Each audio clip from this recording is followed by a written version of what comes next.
Ayan, good morning sa inyo lahat. Kumusta naman kayo? Ayan, kumusta naman? Kumusta naman yung mga biyahe nyo? Kumikita naman. Kumikita naman. Ganito. Kasi mukhang nakalimot na tayo sa safety natin sa kalsada. Okay, ganito. Sa kalsada kasi sa labas, napakadelikado lalo't nakamotor tayo. So, marami kaming nakikita na singit dito, singit doon. Wala naman sanang problema sumingit, pero yung dapat nasa tama. Sisingit ka na nga lang, humaharurot ka pa, namamakyo ka pa pagka pinagalitan ka. Ayaw namin na may na-aksidente sa inyo o may namatay. Masyadong masakit yon.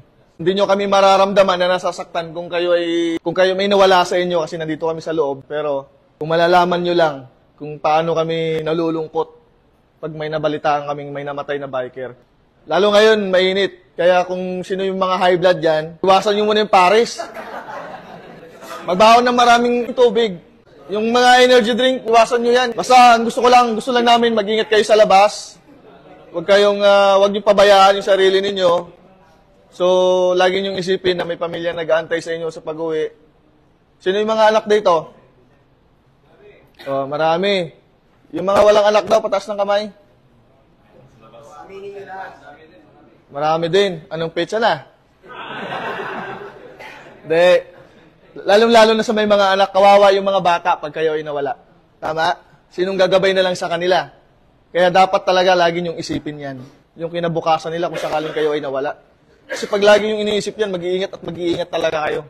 Mag-ipon! Sino yung nakaipon dito? Nakapag-ipon ka na? Okay. Ang buhay ng isang biker, ng isang Joyride MC Taxi, hindi to panghabang buhay. Okay?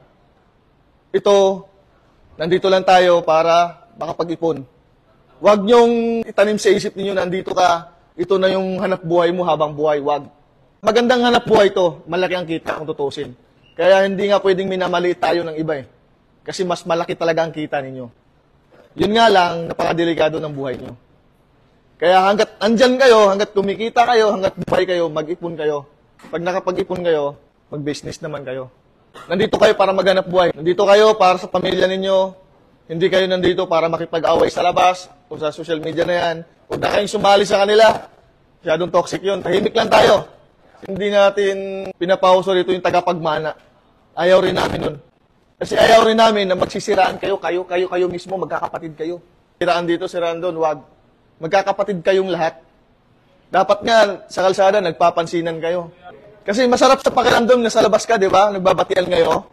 Walang siraan. Napakasarap. Napakasarap sa pakiramdam. Marami kang kaibigan. Marami kang kaibigan na dadamay sa'yo. Basta mag-ingat kayo. Mag-ipon kayo. Respetuhin lang natin yung customer. Kasi nandito lang naman tayo para magtrabaho. Ihatid mo lang.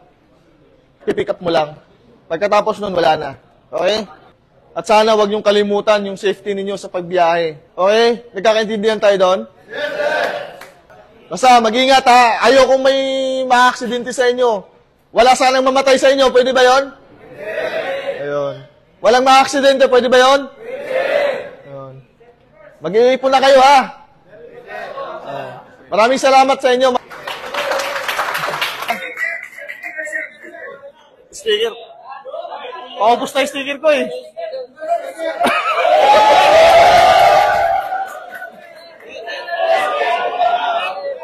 Wala. Isa lang. Isa lang.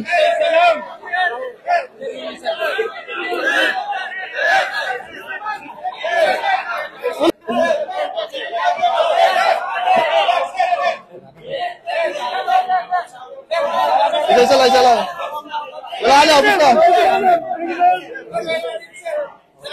na. Sir,